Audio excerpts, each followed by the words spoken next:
अस्सलाम वालेकुम dear student, welcome to YouTube channel the Academia. आज हमारे पास लेक्चर नंबर 8 है चैप्टर नंबर 1 से, that is the difference between compound and mixer. Difference between compound and mixer is a very important long question. ये 5 number का जो है वो long question आता है, जिसमें आपने 5 जो है वो डिफरेंसेस लिखने होते हैं। और उसमें वो पूछ भी लेता है कि आपने 5 डिफरेंस लिखने हैं, या फिर अगर ना भी कहे तो भी आपने जो है वो 5 डिफरेंसेस लिखने होते हैं बिटवीन कंपाउंड एंड मिक्सर। लेकिन सम टाइम क्वेश्चन ऐसे भी रहता है कि आपने सिर्फ कंपाउंड या मिक्सर की प्रॉपर्टीज़ जो है वो 4 या 5 डिस्क्राइब करनी होती हैं, तो वो भी क्वेश्चन आ सकता है। लाजमी नहीं कि ये सिर्फ डिफरेंस ही आएगा, तो इस हवाले से आपने जो है वो इसको देखना है। तो सबसे पहले जी हमारे पास कंपाउंड और मिक्सर में जो डिफरेंस है, उसमें पहला पॉइंट है, compound is form by the chemical combination of atom of element. ठीक है, जब किसी भी एलिमेंट के एटम जो है वो केमिकली रिएक्ट करते हैं, लाइक आपके पास जो है वो Na एक एलिमेंट है और Cl2 एक और हमारे पास एलिमेंट है, तो जब ये दोनों रिएक्ट करें और इनके रिएक्शन से हमारे पास एक न्यू सब्सटेंस बने, तो इसको हम कंपाउंड का नाम देंगे। ठीक है, अब ये केमिकली कम्बिनेशन से बनी है, मतलब इसमें सोडियम ने इलेक्ट्रॉन लूज़ किए हैं, क्लोराइड ने गेन किए हैं, तो केमिकल रिएक्शन हुआ है इनके दरमियान, तो इसलिए हम कहेंगे जी ये हमारे पास एक कंपाउंड है। मिक्सर क्या है जी? Mixer is form by the simple mixing of substances. जब चीज़ें रिएक्ट ना करें लेकिन सिंपल मिक्स हम उनको कर दें, तो उस वक्त हमारे पास मिक्सर की फॉर्मेशन होती है। लाइक आपके पास अगर जो है वो एक बीकर है, आप उसके अंदर जो है वो वाटर ऐड कर दें और आप इसमें जो है वो NaCl ऐड कर दें, तो आपके पास ये दो चीज़ों का मिक्सर होगा। ठीक है, क्योंकि इसमें जो NaCl है उसने वाटर से रिएक्शन नहीं किया होता, बस वो वाटर के अंदर जो है वो डिज़ोल्व होता है, तो आप उसको मिक्सर का नाम देंगे। इस तरह सेकंड हमारे पास पॉइंट है कि जब आप कंपाउंड बनते हैं तो constituent lose their identity and new substance is form that have entirely different properties. जो पिछली चीज़ें होती हैं वो अपनी प्रॉपर्टीज़ लूज़ कर देती हैं, और जो नई चीज़ हमारे पास बनेगी उसकी प्रॉपर्टीज़ एक न्यू होती हैं। जैसे सोडियम को देखेंगे तो ये आपके पास मेटल है, it is a good conductor of electricity. Chlorine एक गैस है, नॉन मेटल है, लेकिन हमारे पास जो कंपाउंड बना है ये एक नॉन कंडक्टर है, सॉलिड फॉर्म में इसमें से इलेक्ट्रिसिटी पास नहीं होती। और सेकेंडली क्लोरीन इसमें देखें गैस है, लेकिन जो हमारे पास कंपाउंड बना है वो किस स्टेट में है? सॉलिड में। तो फिजिकल और केमिकल सारी प्रॉपर्टीज़ जो हैं वो चेंज हो गई हैं। केमिकल की बात करूं तो क्लोरीन के ऊपर जो है वो ऑक्सीडेशन नंबर 0 है, लेकिन अगर हम दूसरी साइड पे देखेंगे तो क्लोरीन के ऊपर जो ऑक्सीडेशन नंबर है वो -1 आ जाता है। ठीक है, तो केमिकल भी चेंज हो गई हैं और फिजिकल प्रॉपर्टीज़ भी चेंज हो गई हैं।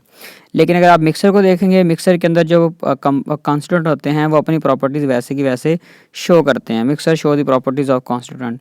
अब इसका मतलब क्या है? इसका मतलब बेसिकली ये है कि जैसे ही आपने NaCl को वाटर में डिज़ोल्व किया था, तो इसकी केमिकल प्रॉपर्टी या फिजिकल प्रॉपर्टी चेंज नहीं होंगी। लाइक NaCl जो है, इसका जो टेस्ट है वो हमारे पास सॉल्टी है, but after dissolving it in water, ठीक है, तो आप देखेंगे कि NaCl में जो वाटर में डिज़ोल्व होगा उसका भी जो टेस्ट होगा वो सॉल्टी ही होगा।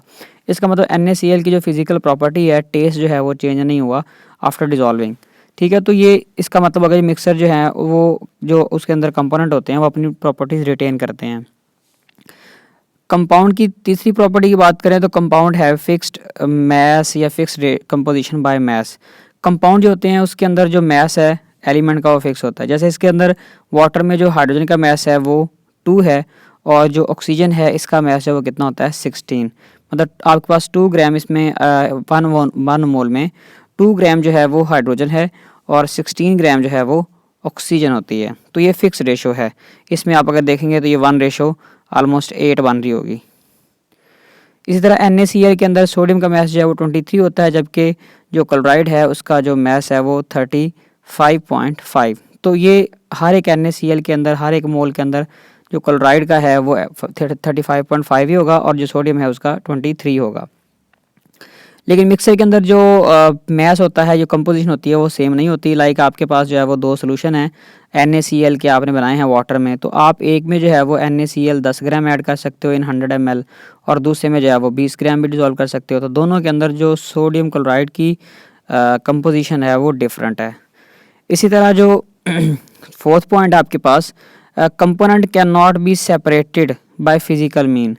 कंपाउंड के अंदर जो कंपोनेंट होते हैं आप उनको ब्रेक करके दोबारा उन चीज़ों में कन्वर्ट नहीं कर सकते। जैसे आपके पास जो NaCl है तो ये सोडियम और क्लोरीन से मिलके बना है। आप इसको जो है वो किसी इजी मेथड से ब्रेक कर नहीं कर सकते, फिजिकल मेथड से ब्रेक नहीं कर सकते। NaCl can not be converted into sodium and chlorine gas bye physical mean. ठीक है, केमिकल मीन आप इस्तेमाल कर सकते हैं जैसा कि इलेक्ट्रोलाइसिस है, लेकिन फिजिकल मेथड से नहीं कर सकते। लेकिन अगर हम देखें मिक्सर की बात करें तो component can be separated by physical mean. तो पिछले चैप्टर में हमने देखा था कि मिक्सर को हम अलग कर सकते हैं कंपोनेंट को बाय डिस्टिलेशन, इवेपोरेशन, मैग्नेटाइजेशन वगैरह। पांचवा पॉइंट है जी हमारे पास, every compound are represented by a chemical formula. हर एक जो कंपाउंड होता है उसका कोई ना कोई केमिकल फार्मूला होता है। जैसे सोडियम क्लोराइड का जो फार्मूला है वो NaCl है, एक सोडियम है, एक क्लोरीन है। वाटर का फार्मूला H2O है। तो हर एक कंपाउंड का कोई ना कोई फार्मूला होता है। जबकि मिक्सर जो होते हैं they do not have any chemical formula, क्योंकि वो तो दो चीज़ों का मिक्सर होते हैं ना, जैसे ये वाटर और NaCl का मिक्सर है। तो दो चीज़ों के मिक्सर को जो है वो हम एक फार्मूला नहीं बना सकते उनका। 6 पॉइंट है, कंपाउंड आर होमोजीनियस।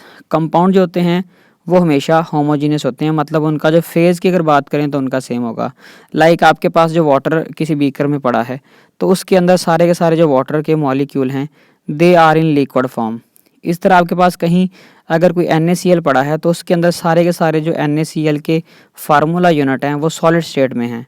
तो उनकी जो फिजिकल स्टेट है वो एक ही है, मतलब वो होमोजीनियस हैं थ्रू आउट।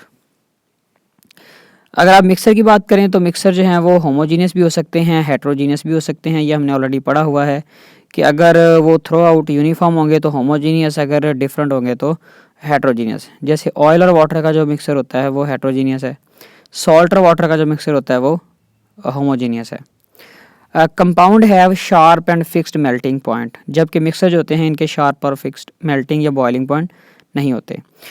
इसकी एग्जांपल मैं ऐसे दे सकता हूँ कि आपके पास जो है वो जो NaCl है इसका जो मेल्टिंग पॉइंट है वो 800 सेल्सियस डिग्री है। अब NaCl के लिए ये मेल्टिंग पॉइंट फिक्स भी है, शार्प भी है कि एग्जैक्टली जो NaCl है वो सारे का सारा 800 सेल्सियस डिग्री पे आके मेल्ट हो जाएगा।